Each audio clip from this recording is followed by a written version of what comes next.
I'm here to talk to you about Indian education, higher education in particular. But innovation requires new ways of thinking. I heard you had a talk about hyper-thinking. I missed it.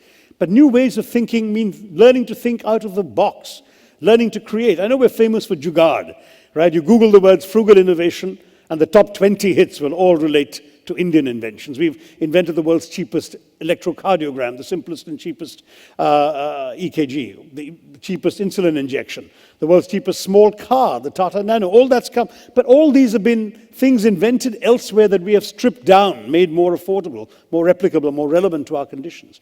We need to do things that others haven't done before, which we used to do in our culture. We're the land that invented the zero. Remember how the Romans used to write their numerals in long strings of letters? Until an Indian thought of the idea of zero, emerging from the notion of shunyata in Hindu and Buddhist thinking. And that came into the zero, shunya, which transformed global mathematics. We need to think like that again. We need to come up with ideas. We have 17% of the world's brains. Why do we only have 2.8% of the world's research output coming out of our country? Well, perhaps we need to start in the classroom. Get our kids not just to have their heads filled full of facts and textbook materials and teachers' lectures, because frankly that gives you a well-filled mind. But in the era of the internet, you don't need a well-filled mind. You've got Google, right? You can find out anything you want with 2 clicks of the mouse. What you need is a well-formed mind, a mind that reacts to unfamiliar facts and details, that can actually synthesize information that it hasn't studied before. A mind, in other words, that can react to the bigger examination called life, which doesn't actually only give you things you've prepared for.